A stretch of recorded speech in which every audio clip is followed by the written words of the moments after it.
You may have a grandparent or even a great-grandparent whose health or mind is failing. They need help with doctor appointments, taking care of themselves, or dealing with certain issues. Sometimes their adult children don't even know where to turn. It takes a person with a very special place in their heart for our elderly population to step in. Amy O'Rourke is the president of Cameron Group. She talked to Sean about her career as a geriatric care manager. What's up, guys? Today we're here with Amy O'Rourke, and you are a professional geriatric care manager, correct? Yes. So what exactly does that entail? What it entails, we work with older adults. We work with older adults and their families. We're like consultants. So the kids with older parents, their parents start having trouble medically. They're in the hospital, they've broken a hip, they've had a stroke, and they don't know what to do with them. Do they need to go to a nursing home? Do they need assisted living? How do you pay for care? Their parent gets a memory impairment. Okay. And they absolutely have no idea how to navigate any kind of system and how to keep their parents safe. So they call us, and we're like the professional navigators, the professional advocates. How did you get involved in this? 30 years ago, I worked in activities in a nursing home. Okay. And before that, I was a teenager who used to take little kids into the nursing home. I just loved older people.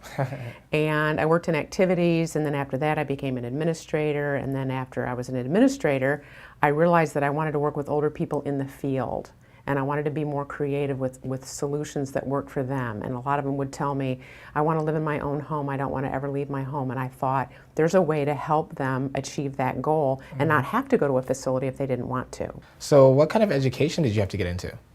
I have a bachelor's in therapeutic recreation, I have a master's in public health administration, and I have a master's in gerontology.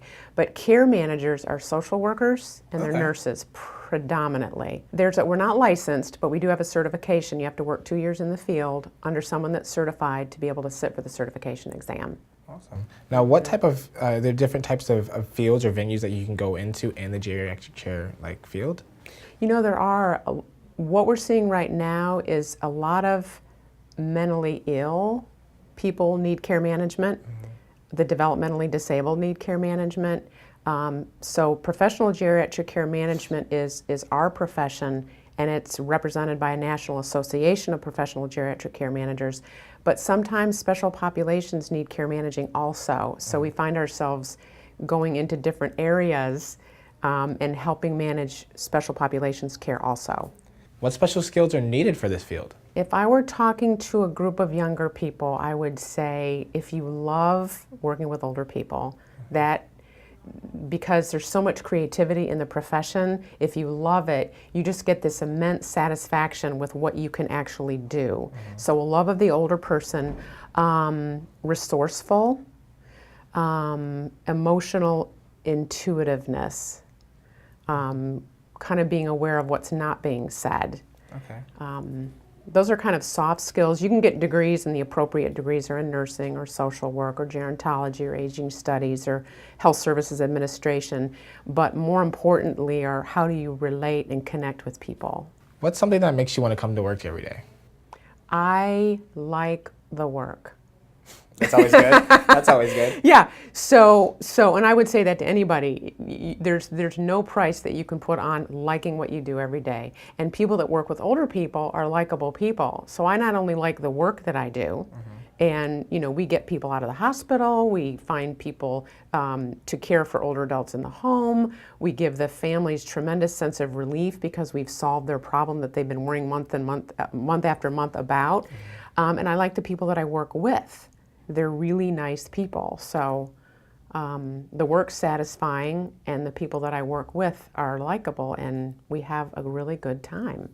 What do you think is the most difficult part of your job? The most difficult part of the job is probably managing the disconnect between what the elder wants and what the children want. That's probably the hardest thing, is managing those two. I have right now a daughter who wants her mother to stay in the rehab center. And the mother wants to go home. The mother really can go home, but the daughter is so scared.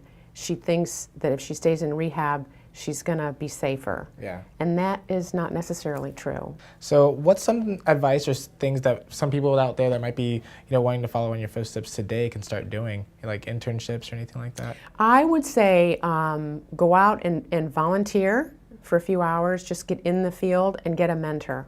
I am a strong believer in having a mentor, a professional mentor, to say, these are the experiences you need, and these are the places that you can go to get that experience. There's nothing on an interview, I've got students that come in my office and they volunteered at nursing homes and they've really been in the field just because they love it, and that goes a long way in my decision to hire them. Now, I'm sure I already know the answer to this question, but what would you say is the most rewarding part of your job? Oh, seeing the older adult hold my hand and say thank you so much. I figured so. Yeah. Awesome. Well, thank you so much for taking some time out of your day. Keep up the good work. You're doing a very rewarding thing here, so keep up the good work. Thank you so much. Thank you.